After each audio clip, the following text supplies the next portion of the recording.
Shalom, dans l'étude du Daf Kuf Kaf Bet dans Masechet Baba Batra, nous reprenons à l'avant-dernière ligne du Daf Kuf Kaf Aleph Amud Bet. Ibaria Lehu, la Gemara pose une question.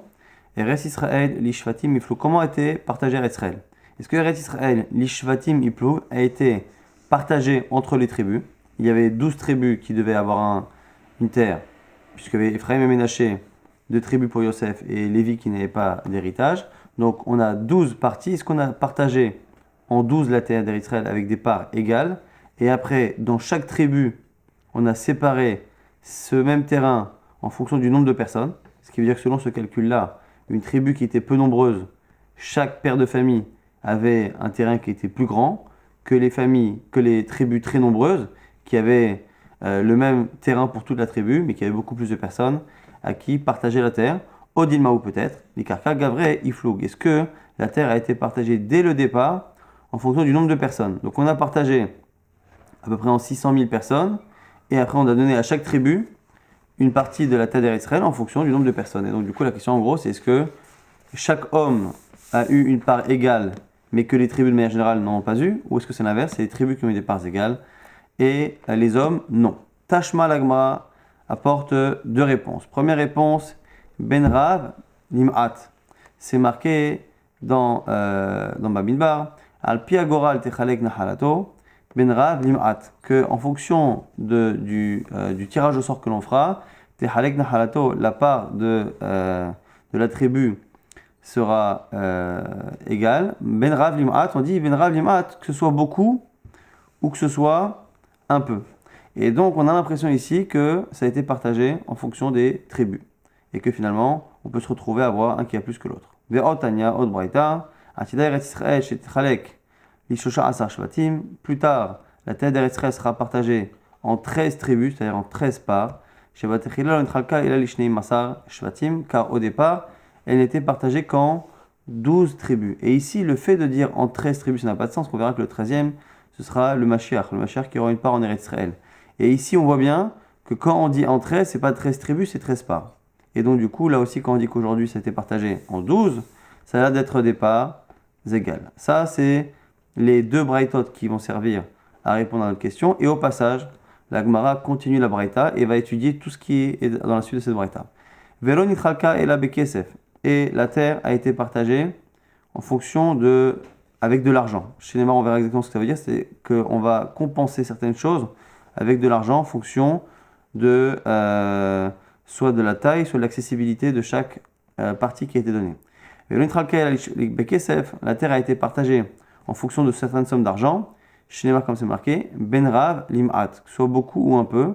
Et ici, ça fait une référence à l'argent. Amar Rabbi Yehuda, c'est Rabbi Yehuda Shaveh Chamesh, c'est In Bagalil. On nous dit Rabbi Yehuda que une superficie de 1 CA en Yehuda vaut 5 fois cette superficie, 5 c'est In Bagalil. On continue la braïta même si tout n'est pas compréhensible à la première lecture. Et la terre a été partagée par un tirage au sort. Chez les marques, comme c'est marqué, le verset qu'on a cité, Ach Begoral, seulement par un goral, par un tirage au sort, Yechalek et Ta'aret, on partagera la terre. Et elle a été partagée également par Urim Vetumim, par le fait de demander à Kadosh Baruch Hu de nous répondre, et Hachem répondait par les lettres qui étaient marquées sur le pectoral. Le Kohen Gadol avait un pectoral sur lequel il y avait des pierres, et sur les pierres était gravé le nom des 12 tribus, et ces lettres-là s'illuminaient lorsqu'on posait une question, et que c'était un Kohen Gadol qui avait Ruach HaKodesh, qui avait l'Esprit Saint qui posait la question. On avait la réponse, et dont on sait que ça a été partagé avec cette manière-là, Shinema comme c'est marqué, Al-Pi Hagoral, sur la bouche du Goral, selon le Goral, mais traduction littérale, Alpi Hagoral, et en général lorsqu'on dit Alpi, c'est Alpi Hachem, c'est-à-dire que c'est Hachem qui s'est prononcé, et donc du coup c'est venu nous dire qu'il y avait eu 2 Goralot, un Goral papier et un Goral Urim et Tumim, exactement comme la Braïta va l'expliquer, à Ketzad, comment ça fonctionnait, et Lazar, donc qui était le Kohen Gadol, mais Lubash Urim et Tumim, s'habiller avec le pectoral sur lequel il y avait Urim et Tumim, les pierres de Urim et Tumim, Yoshua vechol Israël amdim lefanav, et Yoshua Binoun et tout Israël étaient devant lui. Le kalpi shel shvatim et kalpi shel trumim munachim lefanav, et il avait des papiers dans lesquels étaient marqués d'un côté les noms des tribus et d'autres papiers dans lesquels étaient marqués les noms des territoires des Eretz Israël. Et il disait par Esprit Saint, par Ruach HaKodesh, et les commentaires expliquent ici, c'est le fait de demander à Kadosh Baruch Hu et que les pierres répondaient en s'illuminant. Ve'omer, et du coup, en fonction de la réponse qui était donnée, il disait à voix haute, Zevulun, par exemple, la tribu de Zevulun, Role Trum Ako, Role Imo, et la tribu de Zevulun doit recevoir la région de Ako au nord d'Eretz Israël. Tara avec Alpi Sheshvatim, et une fois qu'il a demandé à Urim et Tumim, il vérifiait ce qui avait été dit par Urim et Tumim, il le vérifiait par le tirage au sort. Tara avec Alpi Sheshvatim, il tirait dans la boîte dans laquelle les petits papiers des noms des tribus, et comme par hasard, vers Alabia de Zulun, c'était toujours le nom de Zulun qui sortait, Tara avec Alpi Shetromin, et lorsqu'il prenait les papiers où il y a marqué les régions, vers Alabia de Trum Ako, c'était Ako qui sortait, et donc du coup on faisait d'abord par Urim et Tumim, et après on vérifiait la véracité de la chose par un tirage au sort. Second exemple, mais qui n'est pas forcément nécessaire, après il recommençait à demander avec l'Esprit Saint, Vomer, et il disait Naphtali, Ole Trum, Ginosar, Ole Imo. C'est Naphtali maintenant qui prend le Trum, la région de Ginosar, Tarab et Kalpi Sheshvatim, Alab Yado Naphtali, et quand il tirait le papier des tribus, il tombait sur Naphtali, Tarab et Kalpi Shel Trumim, Alab Yado Trum Ginosar, et après quand il prenait les régions, ça tombait sur Ginosar, Vechen, Kol Shevet, Vechevet, et pareil, pour chaque tribu, ce qui veut dire que la première fois, il avait une chance sur 12 de tomber sur le nom qu'il avait dit, donc il avait dit par exemple Naphtali, quand il prenait 12 tribus, il avait une chance sur 12 de tomber dessus, et après encore une chance sur 12 de tomber sur la région, parce qu'il y avait encore 12 papiers au tout début, ce qui veut dire qu'il avait 12 fois 12 probabilités de tomber sur ce qu'il venait de dire. Après, une fois qu'il a enlevé ces papiers-là, il lui reste 11 fois 11, et donc c'est à chaque fois des probabilités qui sont assez faibles, ce qui montrait justement la véracité de la demande d'Urim et Tumim. Après, on peut se poser la question pourquoi on a eu besoin forcément des deux. En tout cas, la Braïta continue. Velo ka haluka shel olam hazeh, haluka shel olam haba. Et le partage de ce monde-ci, de la terre, ne ressemble pas au partage qu'on aura dans le monde futur. Et olam hazeh, Adam ishlo sadeh lavan. Aujourd'hui, un homme a sadeh lavan, donc un champ en général pour faire des récoltes. Oh, enlo, sadeh pardes, en général, il n'y a pas de verger. Sadeh pardes, et non sadeh lavan, s'il a des vergers, il n'a pas en général de champ de céréales. Pourquoi? Parce qu'en général, c'est pas au même endroit et qu'on ne peut pas avoir souvent les deux. Alors, dans le monde futur, tu n'auras aucune personne dans Israël qui n'aura pas une part dans la montagne, dans la plaine, dans tous les types de terrain. Chez les marques, comme c'est marqué là-bas dans les Cheskel, Sha'ar Reuven Echad, Sha'ar Yehuda Echad, Sha'ar Levi Echad, c'est marqué là-bas au sujet de toutes les tribus et toutes les portes. Celle de Reuven, celle de Yehuda, chaque fois c'est marqué Echad, Echad, une, c'est pour nous dire que tout sera équivalent. C'est que finalement, tout le monde aura une part dans chaque région. Et on nous dit après que Kadosh Baruch Hu mechalek lahem be'atzmo shlema ve'ele machloktam neum Hashem. Et on dit qu'au moment du Mashiach, Kadosh Baruch Hu c'est lui-même qui va départager non plus le tirage au sort du Kohen Gadol, comme c'est marqué, ve'ele machloktam. Et voici leur partage, neum Hashem, parole divine. Et là on voit que c'est Hashem qui par sa parole va séparer. Katane mihat, ce qu'on a vu en tout cas. Shebatrila lo nitchalka ela lishnima sashvatim, shma mina lishvatim iplug, shma mina, la Gemara nous explique en quoi on a répondu à notre question.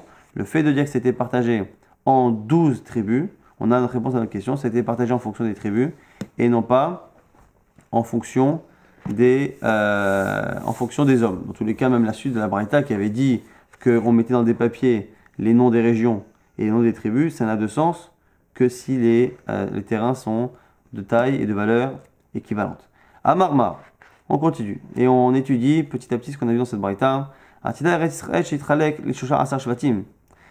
Plus tard, la terre d'Israël sera partagée en 13 tribus. Idach Leman, la Gemara dit cette 13e part, elle est pour qui? Amara Prisda, les Nassi.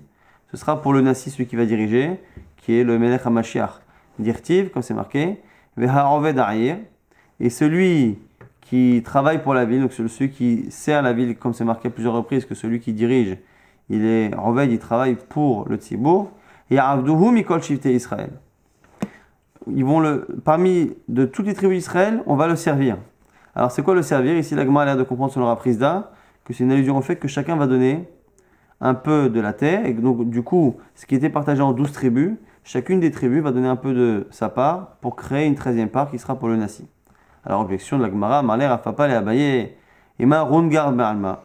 Quand on dit qu'on va le servir, qui nous dit que c'est pas seulement qu'on va lui envoyer des serviteurs pour lui faire ses tâches, et du coup, ça ne veut pas dire qu'on a donné une terre. La Gemara dit, Losalkadatar, tu ne peux pas dire ça, penser cela.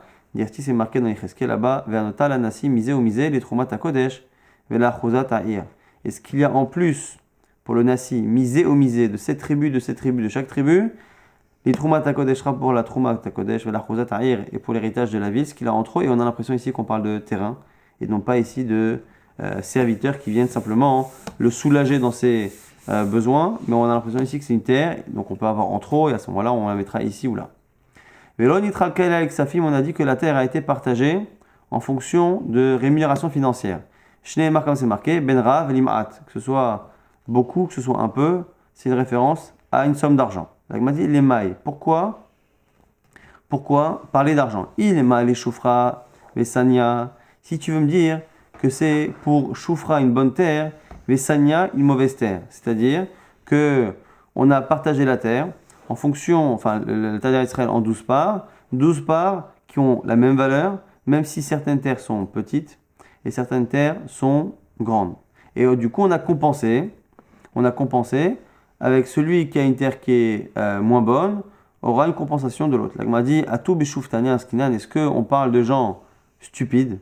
C'est-à-dire que les gens préfèrent, si on a donc deux terrains qui ont une taille équivalente, mais qu'il y en a un qui a une moins bonne valeur, tout le monde préférera avoir le terrain de bonne valeur, donc avoir toute la somme en biens immobiliers, plutôt que d'avoir un terrain de superficie équivalente, mais de valeur bien moindre, et d'avoir la compensation en argent. En gros, pour une valeur égale, on est en train d'estimer qu'il n'y a que des gens bêtes qui préfèrent pour comme ça un héritage qui est censé durer pour des générations, il est évident qu'une personne préfère avoir une certaine somme, l'avoir directement en bien immobilier qui ne baissera jamais, qui ne se perdra jamais, plutôt que d'avoir une partie en immobilier, une partie en argent liquide qui risque du coup d'être dépensé, de ne plus rester. Donc du coup, il est impensable, nous dit la Gemara pour l'instant, d'imaginer que l'argent qui a servi ici à homogénéiser le partage a servi parce que certaines terres valaient moins que d'autres. Et là, l'Ikrova Rechoka, la Gemara nous dit non. C'est par rapport à la distance. Distance par rapport à quoi? Par rapport au centre des intérêts de Ham Israël, c'est-à-dire le Beth Amikdash. Évidemment que les tribus qui étaient à côté du Beth Amikdash avaient un avantage, celles qui étaient loin, c'était très compliqué pour les fêtes, pour les corbanotes, puisque toute la vie juive tournait autour des sacrifices. C'était très compliqué, donc il y avait un réel désavantage d'habiter loin de Jérusalem et du Beth Amikdash, et donc c'est pour cela que la terre a été partagée. L'Iksafim, en fonction de l'argent, la Gemara nous dit à ce propos, nous on a dit que c'est de l'argent, mais c'est une marloquette. Ketanae, c'est marloquette anaïm. Rabbi Eliezer Omer, Biksafim et Eluha, selon Rabbi Eliezer, c'est l'argent qui a servi à compenser la distance par rapport au Beth Amikdash. Rabbi Yoshua Omer, Bekarka et Eluha, selon Rabbi Yoshua, on a donné encore une fois de la terre. Lui, on pense encore une fois que une compensation ici par de l'argent n'est pas suffisante. Comme finalement c'est un problème qui va être sur la durée, puisque la tribu restera définitivement dans une région qui est loin du Beth Amikdash, il n'y a pas de raison que la compensation ne soit pas elle également définitive. Donc on lui donnera une terre, c'est l'avis de Rabbi Yoshua, pour que éternellement, en tout cas tant que la terre d'Israël est partagée de cette manière, la tribu puisse compenser une perte par un avantage ici en terrain. Velo nitral kaela begoral, on a dit aussi qu'on avait partagé avec un goral, avec un tirage au sort, Shneemar, comme c'est marqué ach begoral. Alors nous on a un principe de limoud dans les drachot, à chaque fois que c'est marqué ach ça exclut. Ça veut dire seulement begoral, techalek haaretz. Ach ça exclut, Tana, la Braïta nous dit, ach begoral, ça vient exclure deux personnes. Yatsou Yoshua avec Kalev. Yoshua et Kalev et Nifune, qui sont les deux seuls qui normalement auraient dû être touchés par la Xéra puisqu'ils n'étaient pas de la tribu de Lévi et qu'ils avaient entre 20 et 60 ans a priori.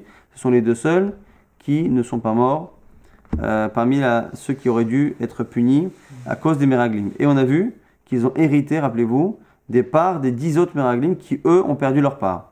La Gemara se dit pourquoi on exclut les deux Meraglim, ici on les exclut de l'héritage. Les mailles, il est madelo shakul klal. Si tu veux me dire qu'ils n'héritent pas du tout, c'est-à-dire qu'ils n'héritent pas leur part. Chacun est d'une tribu et ils n'héritent pas la part de leur tribu. La Gemara dit c'est pas possible. Pourquoi? Si déjà leur mérite leur a permis d'hériter ce qui appartenait à la base aux autres, ça n'a pas de sens d'imaginer qu'ils n'ont même pas la force d'hériter ce qui leur appartient. Il est madelo shakul klal, achadela didou shakul, ils ont pris ce qui n'est pas à eux. Didou mi baya, tu te poses la question sur ce qui leur revient. Et là, chez l'onat le begoral, et là, al-pi Hachem. C'est-à-dire nous apprendre que eux n'ont pas eu besoin de passer par le goral, par le tirage au sort, simplement al-pi Hachem, c'est Hachem qui a décidé de leur donner telle ou telle terre. Et la source, elle est surtout dans Yoshua. Yoshua, c'est marqué Yirtiv.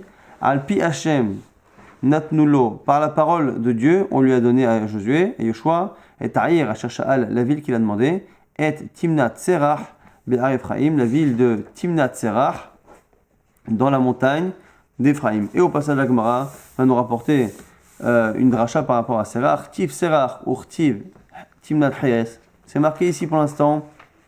On a vu Timnat Serach dans Yoshua. Et dans le livre de Shoftim, là on a tourné la page Kufka Bet Amud Bet. Dans le livre de Shoftim, on appelle là-bas cet endroit Timnat Cheres. Donc ce sont les mêmes lettres, Serach et Cheres, inversées. Et la Gemara ici va faire des drachot liées justement au sens de ces deux mots. Cheres, c'est de l'argile. Et Serach, c'est quelque chose en général d'humide qui peut pourrir. Alors comme ici on parle d'une terre qui est sèche, une terre qui est humide, on peut finalement avoir deux lectures. On peut dire que ce qui est sec est mieux que ce qui est humide, et on peut dire également l'inverse. Ça dépend encore une fois de quoi on parle. On parle ici des fruits. Amar Rabbi Elazar propose, quoi qu'il arrive, c'est pour dire qu'une fois que Yoshua a pris cette terre, elle a pris de la valeur. Soit parce qu'au départ, les fruits étaient secs, c'est-à-dire qu'il n'y avait pas les fruits n'étaient pas sucrés, on parle ici de dattes, de figues en général, qui quand ce sont des fruits secs, ce sont des fruits qui n'ont pas bien mûri, qui n'ont pas forcément de valeur, ou le basov perotea masrichim, et à la fin, c'est des fruits qui étaient tellement gorgés de miel, qu'ils étaient presque masrichim, qui pouvaient presque pourrir plus facilement, tellement ils étaient gorgés de miel. Les cas qui disent l'inverse, que masrichim c'est en fait négatif, qu'au départ, ces fruits dans cette région étaient gorgés de miel, mais qui pourrissaient rapidement. Ou le basov, lorsque Yoshua ben Nun a eu cette terre, il a eu la bracha, que finalement ces fruits restaient longtemps, étaient longue conservation, qui reste comme de l'argile, qui est sec et qui tient longtemps. Maintenant, sur l'héritage de Kalev, Yirtis marqué Veitenu la Chelev. On a donné à Kalev et Chevron, à la ville de Chevron, Kachadi Ber Moshe, comme Moshe a dit, Vayoresh Misham et Shlosha Bene Anak, et il a du coup renvoyé de là-bas les trois descendants des géants qui avaient dans la ville de Chevron. Bon, là-bas, c'est pas marqué Al-Pi Hachem, c'est marqué Kachat Diber Moshe, comme Moshe a dit, mais il est probable qu'il l'ait dit Al-Pi Hachem. Et quoi qu'il arrive, on a déjà la preuve pour Yoshua ben Nun. La Gemara pose une question, elle dit, mais Chevron, mais pourtant Chevron fait partie des villes de refuge. Or, les villes de refuge appartenaient à la tribu de Lévi. Amara Baye nous dit, Parvaha, on ne parle pas de la ville, mais on parle de tout ce qu'il y a autour d'Irtiv, quand c'est marqué, va être derrière, va être Hatzerea, Natnu, les Kalev, Venifune, Belarkuzato, que c'est la ville. C'est les champs, les champs autour de la ville, et les cours, enfin tout ce qu'il y a autour, qui ont été donnés à Kalev et Nifune comme héritage. Fin de cette sugia, nouvelle Mishnah. Alors, le fils et la fille sont pareils au niveau de l'héritage. Phrase qui est déjà un peu problématique, parce qu'on a vu que lorsqu'il y avait filles et garçons, les garçons héritaient, et pas les filles n'héritent que lorsqu'il y a les garçons. Donc dire que les filles et les garçons fonctionnent et héritent de la même manière, c'est déjà une phrase qui est difficile à comprendre, qui paraît être un non-sens, et donc qui ne peut être comprise que sur un point précis. On ne parle forcément que d'un cas précis. Dans un cas précis, il y a une équivalence. Maintenant, il y a un autre problème. C'est qu'une fois qu'on a dit cette règle, qu'on a dit qu'il ne peut parler que d'un cas précis, on fait une sorte d'exception à cette règle. On dit, le garçon et la fille sont pareils, et là, mais seulement, Shaben Otel Pishnaim Benir Sa'ab. Le garçon prend double part dans les biens de son père, mais il ne prend pas double part dans les biens de la mère. Ce qu'on a dit ici, donc, c'est quand il y a un aîné garçon qui prend double part. Il prend double part lorsque c'est le père qui décède et qui les fait hériter. Si par contre un héritage venant de la mère, le garçon partagera avec ses frères de manière équivalente, même si il est Bechor. Ve'abanot et les filles, Nizonot mir niseav, Veina Nizonot mir seem. Lorsqu'un père décède, l'héritage du père sert à nourrir les filles, ce qui n'est pas le cas lorsque c'est la mère qui décède et qui les fait hériter. Maintenant, la question qui va rester, et on va proposer plusieurs réponses, 4 réponses, mais dont seulement la dernière sera accepté définitivement. Et quelles sont ici les explications? La question, encore une fois, c'est quelle est cette phrase? Echad aben ve'echad abat. Comment peut-on dire que le garçon et la fille sont sur le même plan? Et en plus, que veut dire après cette phrase qui dit seulement le fils hérite? Vous allez voir que même si on arrive à répondre à la première question, enfin à la première lecture, on se rend compte que finalement ça n'a pas de lien avec la suite. Donc c'est toute la difficulté de cette Mishnah. Ma echad aben ve'echad abat lenachala. Que veut dire cette phrase que le garçon et la fille sont équivalents? Il est maderte qui a donné, si tu veux dire qu'ils héritent ensemble. Atnan, on a déjà enseigné il y a quelques jours, ben kodem labat, que le fils est avant la fille. Et kol yeseyerecho shel ben kodem labat, et non seulement ça, mais même ses descendants à lui passent avant la fille.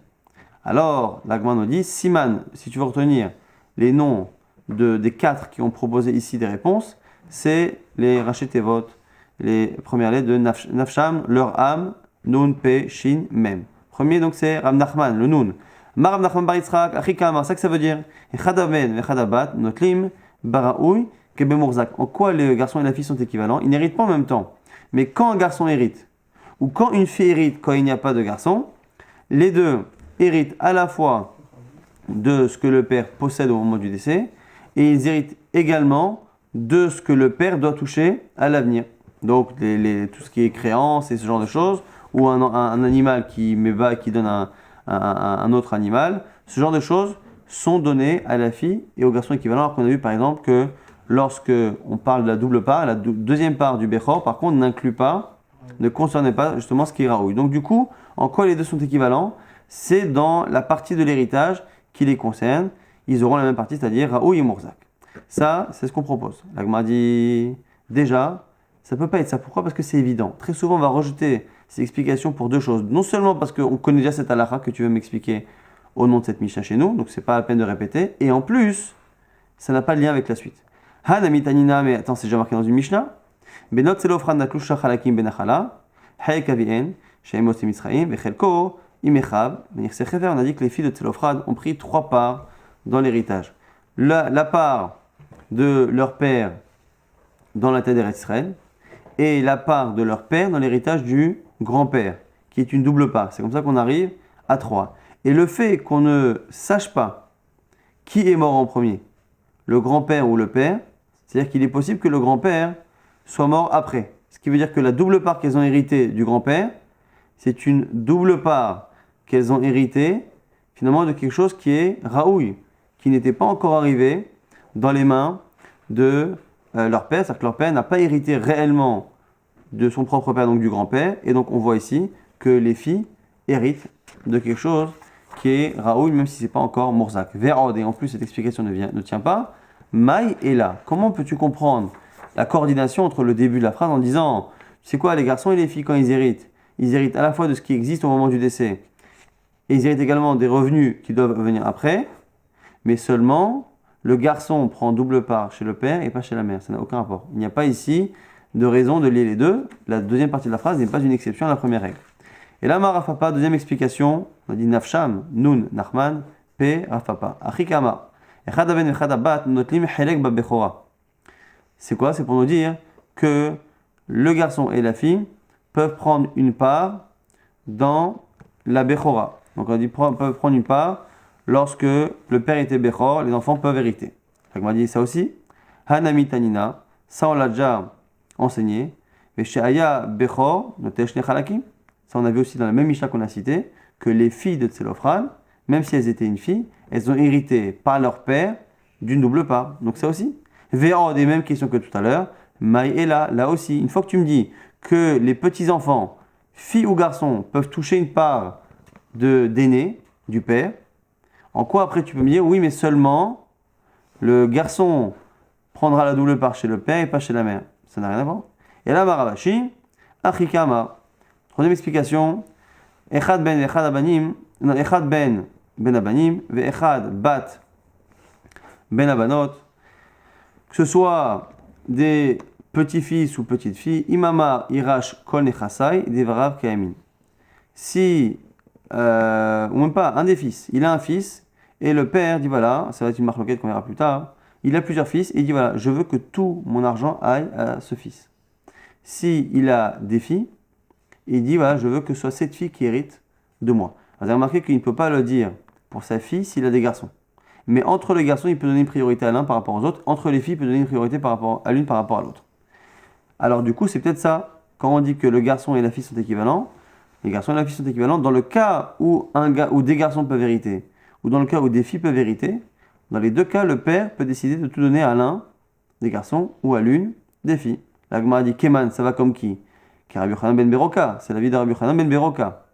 La Gemara a dit ça aussi, on le connaît déjà. Hakatenela, on le verra. Les Kaman plus loin. Rabbi Yochanan ben Beroka Omer. Imamar al Misheraou le Yorsho, celui qui dit à un de ceux qui doivent hériter de lui qu'il prend tout, Devarav Kamin, ses paroles sont valides.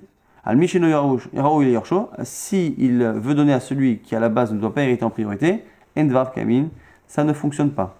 Vechitema, Kasatamla Karavan ben Beroka. Et si tu veux me dire qu'effectivement, le chidouj de notre Mishnah, c'est pour nous dire que la halakha est comme Rabbi Yochanan ben Beroka, ça pose un problème. Pourquoi? Parce que si c'était le cas, chez nous dans notre Mishnah, on n'a pas dit que c'était lui. Donc on l'a dit de manière anonyme. Et nous on a un principe que si notre Mishnah dit une halakha de manière anonyme, et après rapporte une marloquette, stam vechakar marloquette hi, stam vechakar marloquette, en elchake stam. On a un principe, c'est que quand on a un avis anonyme, et après on répète cet avis en l'incluant dans une marloquette, la halakha ne sera pas comme la halakha anonyme. On a un principe en général, une halakha anonyme.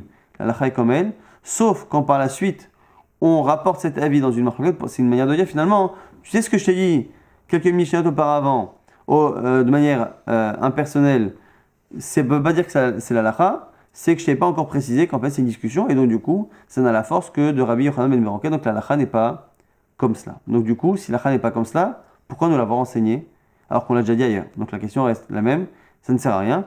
Vérod, et en plus, Maï est là, on a toujours le même problème de conjonction, de lien entre les deux parties, c'est-à-dire, si tu me dis que le sens du début de la Mishnah, c'est de dire que tu sais, quand un père veut donner à un de ses fils ou à une de ses filles, ça fonctionne de la même manière. Il peut privilégier un enfant parmi les garçons et une fille parmi les filles, et après on dit quoi? Par contre, le garçon prend double part du père et pas de la mère, et là aussi, encore une fois, ça n'est pas une exception à la règle qui vient d'être citée. Et là, Mar Baravashi, donc c'est le fameux mème de Nafsham, le Mar Baravashi, Achikama, comme ça qu'il faut dire, Echadaben vechadabat, Shavim ben Yirsa'em ou ben Yirsa'av, le garçon et la fille sont équivalents dans les biens du père, et là, Sheaben notel Pishnaim ben Yirsa'av, Ve'e notel Pishnaim ben Yirsa'av. Ce qu'on nous dit ici, c'est que finalement, quand le garçon et la fille héritent de la mère, finalement il y a le même système, c'est-à-dire qu'ils partagent, ils ont la possibilité d'hériter à la fois du père et à la fois de la mère. Simplement, la seule différence, c'est que lorsque le garçon est un Bechor et qu'il hérite du père, là il aura double part, alors qu'il n'aura pas double part chez la mère. Donc ça c'est la fin de notre sougien. On laissera le début de la varita suivante pour le DAF de demain. On a vu au passage qu'on avait estimé que la terre d'Israël avait été partagée en fonction des 12 tribus et non pas en fonction du nombre de personnes. Et donc on a partagé en fonction des 12 tribus et on a vu qu'on avait compensé la distance vis-à-vis du Beth Amikdash par soit de l'argent selon Rabbi Lézer, soit selon Rabbi Yoshua. On a compensé avec des terrains. On a vu que lorsqu'on avait partagé, on avait partagé de deux manières, Bégoral et Alpi Agoral, par un tirage au sort d'abord. Par un tirage au sort et par les Orim et Tumim. Donc d'abord Orim et Tumim, donc le fait de demander aux pierres du Akadosh Baruch Hu et que les pierres du pectoral répondaient, et après on tire au sort la tribu et le terrain, qui montrait effectivement que ce qui avait été dit par les Orim et Tumim était confirmé. On a vu que Yoshua Binoun et Kaleb Benifouné avaient un héritage à part, c'est-à-dire qu'ils ont l'héritage des 10 Meraglim, mais leur héritage à eux a été donné seulement à Pi Hashem par la parole divine, et non pas par le Goral. Et on était resté encore une fois sur l'explication de la Mishnah suivante, qui nous disait que finalement un garçon et une fille peuvent hériter à la fois du père et à la fois de la mère, mais il y a une différence chez le garçon tout de même, c'est que lorsqu'il hérite du père, il peut avoir double part, ce qui n'aura jamais double part lorsqu'il était né, lorsqu'il hérite de la maman.